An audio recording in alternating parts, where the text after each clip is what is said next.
ایک حدیث جس کو امام البخاری نے الجنائز میں ذکر کیا ہے، اللہ کے نبی صلی اللہ علیہ وسلم نے اسی سوالات کے مرحلے میں یہ حصہ بھی بیان کیا۔ آپ فرماتے ہیں العبد اذا وضع فی قبرہ، بندہ جب اپنی قبر میں رکھا جاتا ہے، وتولی وذهب اصحابہ، اور اس کے ساتھ ہی پیٹ پھیر کے چل دیتے ہیں، پیٹ پھیر کے چل دیتے ہیں، حتی انہ لیسمع قرع نعالہم، یہاں تک کہ وہ ان کی جوتیوں کی چرمراہٹ کو، چلنے کی آواز کو سنتا ہے۔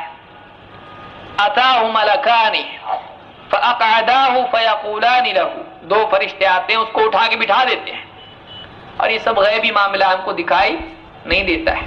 ایک روایت میں کہ ابو داؤد اور مسند احمد کی روایت میں ہے کہ اس کا کفن چہرے سے لے کے کمر تک آ جاتا ہے، اٹھ کے بیٹھ جاتا ہے،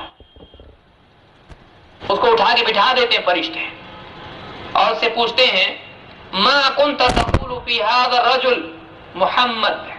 بہت سارے لوگوں نے اس کا ایک عجیب مسئلہ بنا لیا، کہتے ہیں کہ اللہ کے نبی صلی اللہ علیہ وسلم حاضر ناظر ہیں اور قبر میں آتے ہیں، قرآن و سنت میں اس کے لیے کوئی دلیل موجود نہیں ہے۔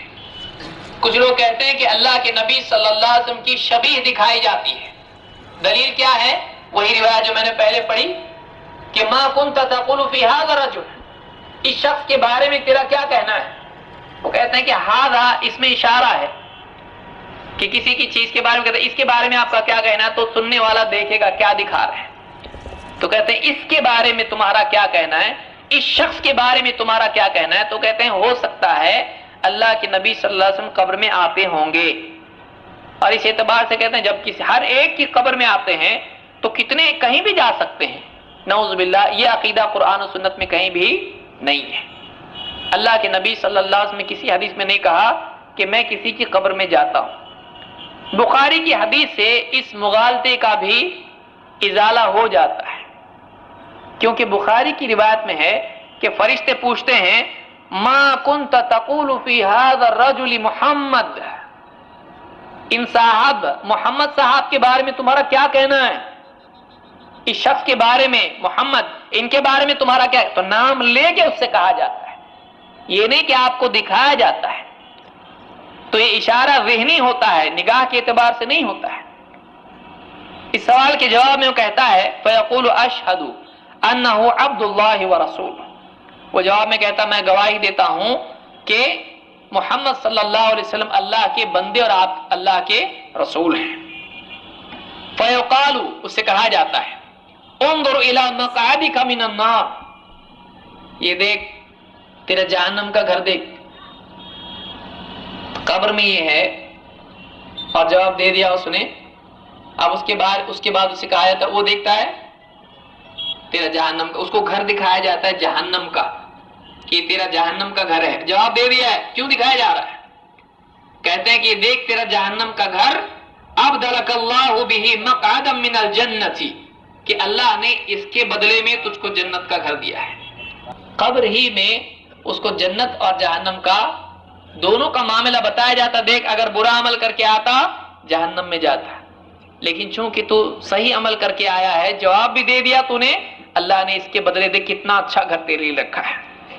قد ابدلک اللہ بہ مقعدا من الجنہ فیراہما جمیعا، تو وہ میت جو مردہ ہے قبر میں ڈالا گیا ہے وہ دونوں گھروں کو دیکھتا ہے، یہ بھی دیکھتا ہے وہ بھی دیکھتا ہے۔ وَأَمَّا الْكَافِرُ أَوِ الْمُنَافِقُ، یہ مومن کا حال تھا۔ اب کافر اور منافق، اس لیے کہ بعض روایت میں والمنافق بھی آیا ہے کہ کافر یا منافق جو دونوں میں سے کوئی بھی ہو اس کا کیا معاملہ ہوتا ہے۔ اس سے جب پوچھا جاتا ہے کہ ان کے بارے میں کیا بولنا ہے تیرا، محمد صلی اللہ علیہ وسلم کے بارے میں تیرا کیا کہنا ہے، تو کہتا ہے لا ادری، ایک روایت میں کہتا ہاں لا ادری، ہائے افسوس، اس کو سمجھ میں نہیں آتا کیا کہے وہ، گھبراہٹ میں جیسے کوئی آدمی بہت بڑا صدمہ اس کو سنائی دے۔ کسی کو اگر یہ معلوم ہو کہ آپ کے گھر والے جتنے بھی گئے تھے 10-15 لوگ، سب کا ایکسیڈنٹ ہو گیا، سب کی موت ہو گئی، آپ کا گھر بھی جل گیا اور سب معاملہ ختم ہو گیا، آپ کا بزنس بھی تباہ ہو گیا، کیا ہوگا؟ اس کو تھوڑی دیر کے لیے بیٹھ جائے گا، اس کو کچھ کیا سمجھ میں نہیں آئے گا کیا بولوں میں، ہاں کرنے لگ جائے گا۔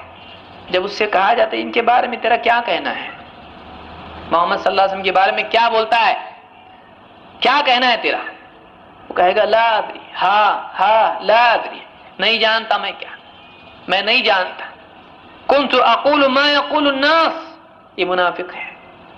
کنت اقول ما یقول الناس، لوگ جو بولتے تھے میں بھی وہی بولتا تھا. لوگ بولتے تھے رسول، میں بھی رسول. واقعی ایمان اندر تھا نہیں.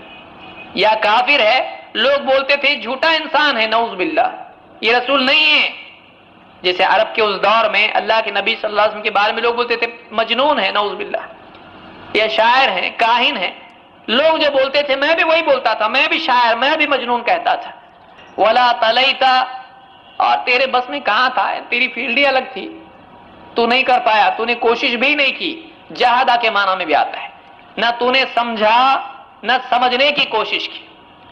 بعض علماء نے کہا تلیتا کے معنی تلوتا کے ہے، نہ تو نے سمجھا نہ پڑھا، تو نے پڑھا بھی نہیں، قرآن بھی نہیں تو نے پڑھا. اس لیے کہ ایک روایت میں ہے مومن سے پوچھا جاتا ہے تجھ کو کیسا معلوم یہ اللہ کے رسول ہے، تجھ کو کیسا معلوم یہ اللہ کے رسول ہے؟ تو کہتا ہے قرأت القرآن، میں نے قرآن پڑھا اور میں اس پر ایمان لے آیا، میں اللہ کے نبی صلی اللہ علیہ وسلم پر ایمان لایا، میں نے قرآن پڑھا. تو اس سے کہا جاتا ہے کہ لا درائتا، نہ تو نے سمجھنے کی کوشش کی، سمجھا بھی نہیں، اور تو نے پڑھا بھی نہیں، قرآن بھی نہیں پڑھا تو نے. بعض علماء نے کہا ولا تلیتا، خطابی وغیرہ نے یہ بات کہی ہے کہ تو نے کوشش بھی نہیں کی. یا ایک معنی علماء نے ذکر کیے، فرشتے کہتے ہیں ولا تلیتا، تیرے بعد تیرے جیسی اولاد بھی تیری پیدا نہ ہو، یعنی تیری اولاد بھی نہ ہو تیرے بعد. اس طرح سے کہتے ہیں کہ تو کافر تھا، تیری نسل یہیں ختم ہو جائے تو اچھا، فرشتے دعا کرتے ہیں اس کے لیے. یہ کئی معنی علماء نے ذکر کیے، بخاری کی روایت ہے، حافظ ابن حجر نے وہ سارے اقوال ذکر کیے فتح الباری میں. تو فرشتے کہتے ہیں لا، ایک معنی سندھی وغیرہ نے کہے ہیں کہ تلیتا اتبعتا کے معنی میں، یعنی نہ تو نے خود سمجھنے کی کوشش کی، نہ کسی سمجھدار کے پیچھے اس کی بات مان کے تو چلا، تو نے اپنی زندگی برباد کر دی ہے. لا دریت ولا تلیت. ثم یضرب بمطرقۃ، اللہ کے نبی صلی اللہ علیہ وسلم فرماتے، اللہ ہم سب کی حفاظت فرمائے، آپ فرماتے پھر اس کے بعد ثم یضرب بمطرقۃ من حدید ضربۃ بین اذنیہ، پھر ایک لوہے کا ہتھوڑا ہوتا ہے جس سے اس کے دونوں کانوں کے بیچ میں خوب زور سے فرشتہ مارتا ہے، اس کے سر میں ہتھوڑا مارتا ہے.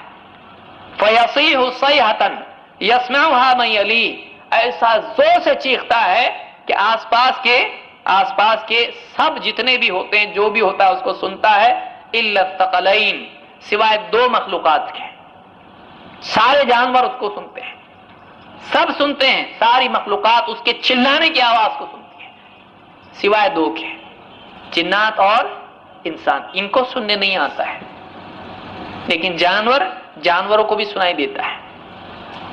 اس حدیث کو امام البخاری نے روایت کیا، اس سے یہ معلوم ہوتا ہے کہ ایک مومن واقعی جواب دے پائے گا، لیکن جس نے اپنی دنیا کی زندگی میں اپنے عقائد کی اصلاح نہیں کی، شرک پر، کفر پر اس کا خاتمہ ہو گیا، بظاہر زبان سے کلمہ کا اقرار کرتا تھا لیکن زندگی میں نہیں تھا، تو ایسا آدمی آخرت میں جواب نہیں دے پائے گا.